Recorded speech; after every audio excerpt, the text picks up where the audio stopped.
Hello student, education guide corner YouTube চ্যানেলে তোমাদের সকলকে স্বাগত।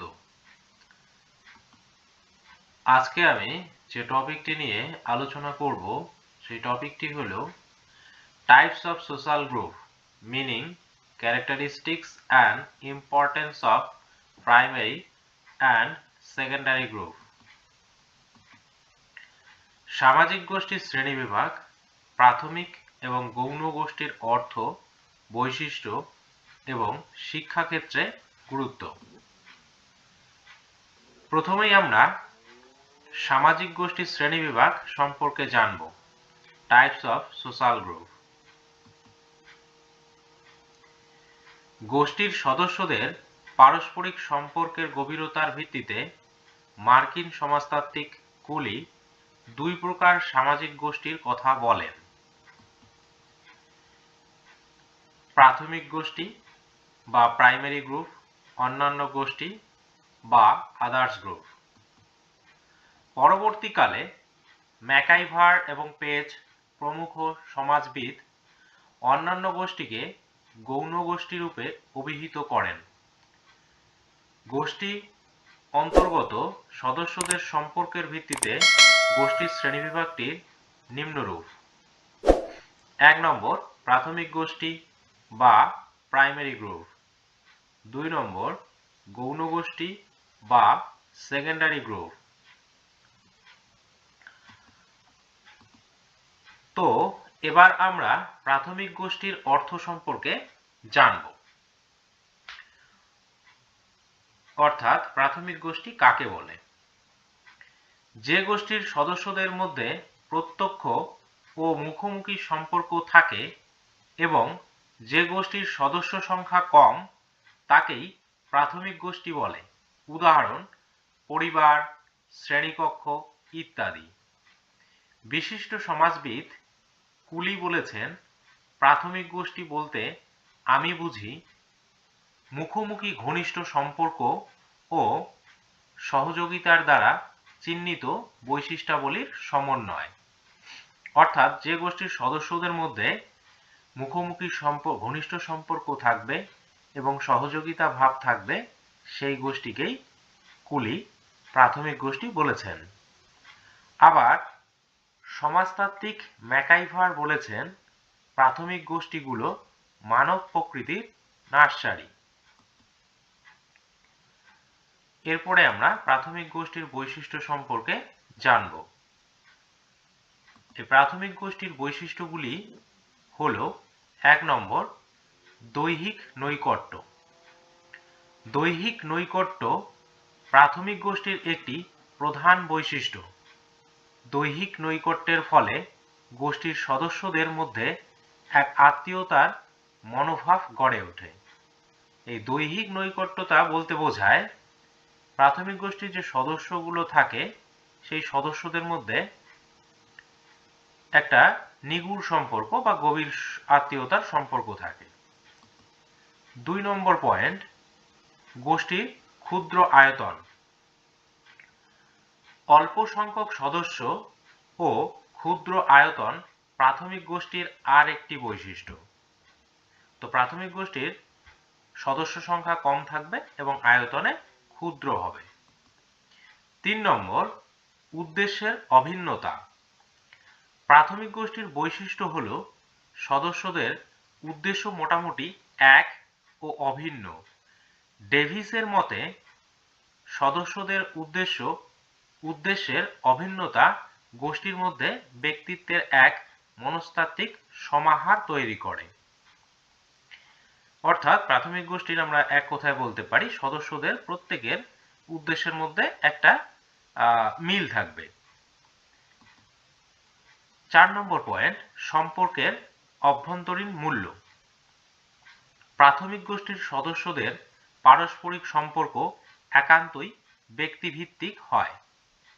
এই কারণে ব্যক্তি সম্পর্ক ভেঙে গেলে গোষ্ঠীও বিচ্ছিন্ন হয়ে যায়। 5 নম্বর পয়েন্ট, সমাজায়নের প্রধান মাধ্যম। প্রাথমিক গোষ্ঠী থেকেই শিশু ধীরে ধীরে সামাজিক প্রকৃতি লাভ করে।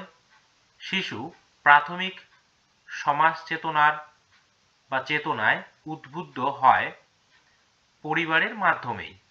এই গোষ্ঠীর সম্পর্ক স্বতঃস্ফূর্তভাবেই সৃষ্টি হয়।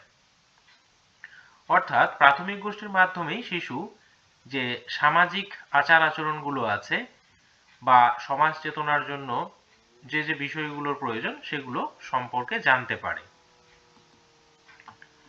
6 নম্বর পয়েন্ট, সামাজিক সংহতি। প্রাথমিক গোষ্ঠী সামাজিক সংহতি প্রতিষ্ঠায় গুরুত্বপূর্ণ ভূমিকা পালন করে।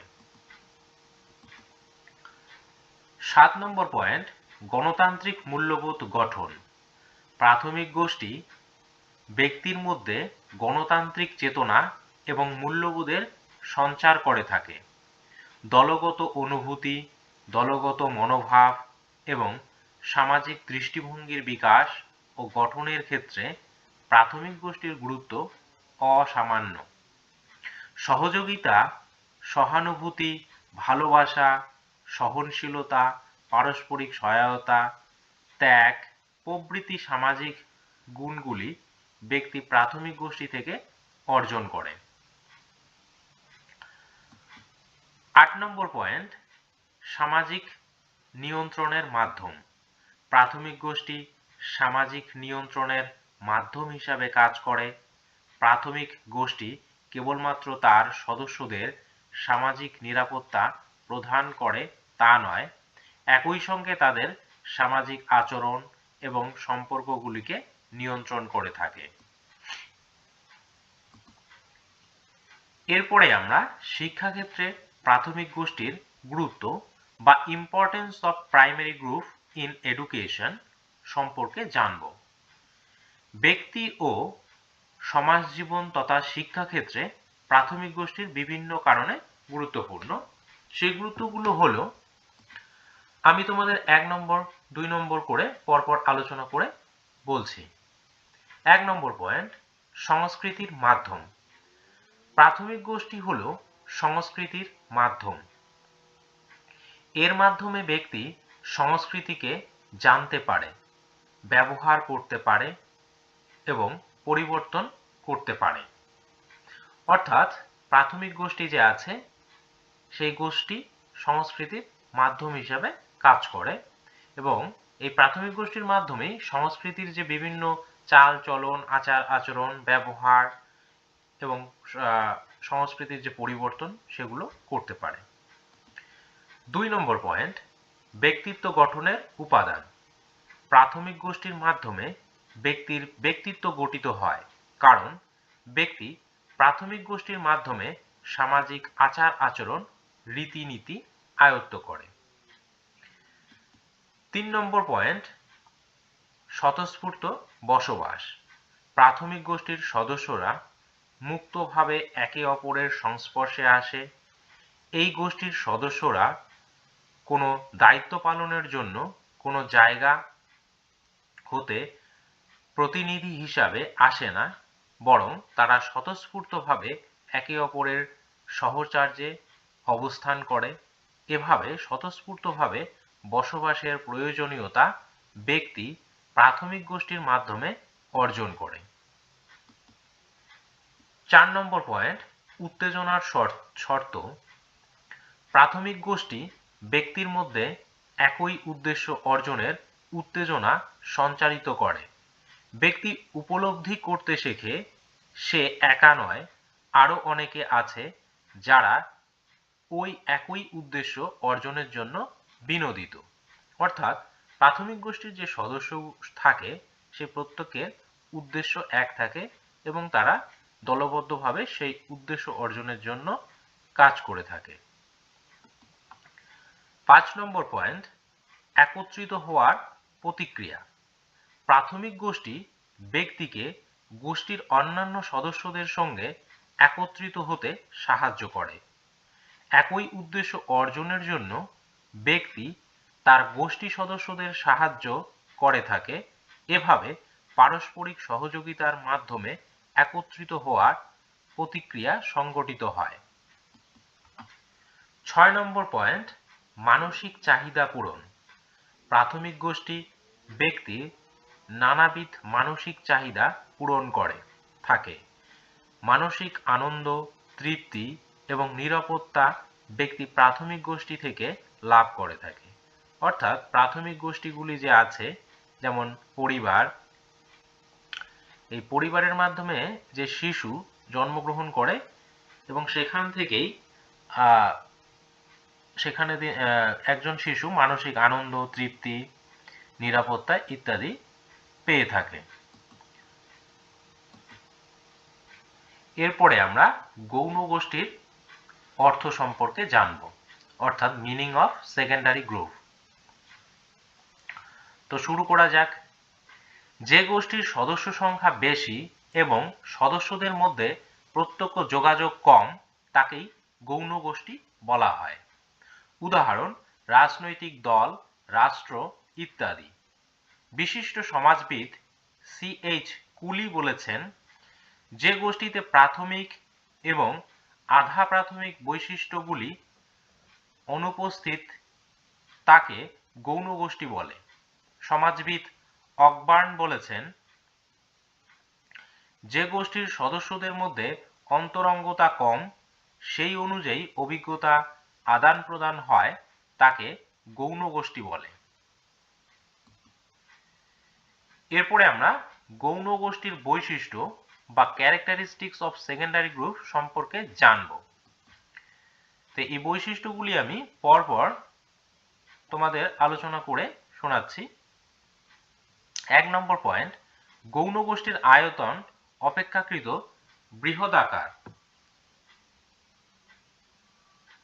এইসব গোষ্ঠীর সদস্য সংখ্যা বেশি, তাই আয়তন অপেক্ষাকৃত বড় হয়। কোনো একটি গৌণ গোষ্ঠীর পরিধি বিশ্বজুড়েও হতে পারে, যেমন রেড ক্রস সোসাইটি। 2 নম্বর পয়েন্ট, গৌণ গোষ্ঠীর সদস্যপদ ঐচ্ছিক। অধিকাংশ গৌণ গোষ্ঠীর সদস্যপদ বাধ্যতামূলক নয়, ঐচ্ছিক।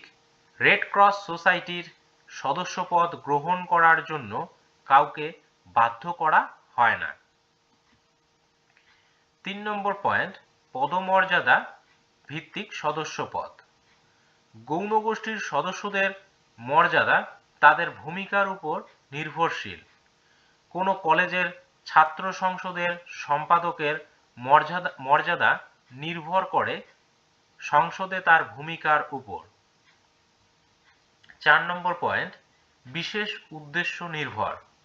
বিশেষ উদ্দেশ্যে প্রতিটি গৌণ গোষ্ঠী গঠিত হয়। ব্যক্তিগত সম্পর্ক এক্ষেত্রে গৌণ। 5 নম্বর পয়েন্ট, মুখোমুখি সম্পর্ক থাকে না। গৌণ গোষ্ঠী সদস্যদের পারস্পরিক সম্পর্ক আন্তরিক নয়, বাহ্যিক এবং পরোক্ষ। এই সম্পর্ক শ্রেণী ও পদমর্যাদা ভিত্তিক। এরপরে আমরা গৌণ গোষ্ঠীর গুরুত্ব সম্পর্কে জানব, ইম্পর্টেন্স অফ সেকেন্ডারি গ্রুপ। তো আমরা আলোচনা করছি, আধুনিক সভ্য ও শিল্প নির্ভর সমাজ গৌণ গোষ্ঠীর ভূমিকা যথেষ্ট গুরুত্বপূর্ণ। অর্থাৎ আমাদের যে আধুনিক সভ্য ও শিল্প নির্ভর সমাজ আছে, এখানে গৌণ গোষ্ঠীর ভূমিকা যথেষ্ট গুরুত্ব পাচ্ছে দিন দিন। দীর্ঘদিন ধরে প্রাথমিক গোষ্ঠীগুলি ব্যক্তির প্রয়োজনীয় চাহিদাগুলি পূরণ করে আসছে। নগরায়ন ও জনসংখ্যা বৃদ্ধির ফলে সামাজিক কাঠামো অনেক জটিল হয়েছে এবং ব্যক্তির চাহিদার মধ্যে বৈচিত্র্য দেখা দিচ্ছে। এসবের ফলে গৌণ গোষ্ঠীর প্রয়োজনীয়তা অবশ্যম্ভাবী হয়ে উঠছে। শিল্পায়ন ও নগরায়ন সমাজের অপ্রত্যাশিত বৃদ্ধি এবং বিস্তার ঘটিয়েছে। এর ফলস্বরূপ সহজ সরল এবং মৌখিক সম্পর্কের ভিত্তিতে গঠিত গোষ্ঠীগুলি মানুষের মৌলিক চাহিদাগুলি আর পূরণ করতে পারছে না। সমাজের বিভিন্ন ক্ষেত্রে প্রাথমিক গোষ্ঠীর পরিবর্তে গৌণ গোষ্ঠী স্থান দখল করে নিয়েছে। একদিকে শিল্প বিপ্লব, আধুনিক বিজ্ঞান ও প্রযুক্তি, অপরদিকে নতুন রাজনৈতিক ও ধর্মীয় বিশ্বাস এবং আদর্শ আধুনিক সমাজের চরিত্রগত দিকের পরিবর্তন ঘটিয়েছে। মানুষের মনোভাব, আগ্রহ, রুচিবোধ, চাহিদা, প্রয়োজন, আদর্শ, বিশ্বাস এবং বহিরঙ্গে ঘটেছে আমূল পরিবর্তন। এই পরিবর্তনের সঙ্গে তাল মিলিয়ে গৌণ গোষ্ঠীর উদ্ভব হয়েছে, যেগুলি আধুনিক সমাজের সমস্ত রকমের প্রয়োজনীয়তা এবং চাহিদাকে পূরণের প্রচেষ্টা করে। মানুষ অনেক বেশি গৌণ গোষ্ঠীর ওপর নির্ভরশীল হয়ে পড়েছে। আমাদের বর্তমান জীবন বেশিরভাগ ক্ষেত্রে পরিচালিত ও নিয়ন্ত্রিত হচ্ছে গৌণ গোষ্ঠীগুলির দ্বারা। আমাদের সামাজিক প্রেক্ষাপট এমন হয়ে উঠেছে যে আমরা প্রায়ই কোনো না কোনো গৌণ গোষ্ঠীর শরণাপন্ন হচ্ছি। উদাহরণস্বরূপ বলা যায়, কোনো কারখানায় কর্মরত একজন শ্রমিক তার ইচ্ছা না থাকলেও শ্রমিক সংগঠনে যোগ দিতে বাধ্য হয়। শ্রমিকদের কাছে এটি পুরোপুরি প্রয়োজনীয় হয়ে পড়েছে। শ্রমিক সংগঠনে যোগদানের মাধ্যমে সে তার অধিকার এবং আগ্রহ ও দাবি-দাওয়াগুলি আদায় করতে সক্ষম হয়। গৌণ গোষ্ঠীগুলি সমাজের প্রায় প্রতিটি ক্ষেত্রে পরিলক্ষিত হচ্ছে, যথা রাজনৈতিক ক্ষেত্র, অর্থনৈতিক ক্ষেত্র, বাণিজ্য ক্ষেত্র, শিল্প, ধর্ম, শিক্ষা, সংস্কৃতি ইত্যাদি। তো স্টুডেন্ট, আজকের টপিকটি আমি এখানেই শেষ করছি। তোমরা আমার ইউটিউব চ্যানেলটিকে অবশ্যই লাইক, শেয়ার আর কমেন্ট করতে ভুলবে না, আর সাবস্ক্রাইব করবে। Thank you.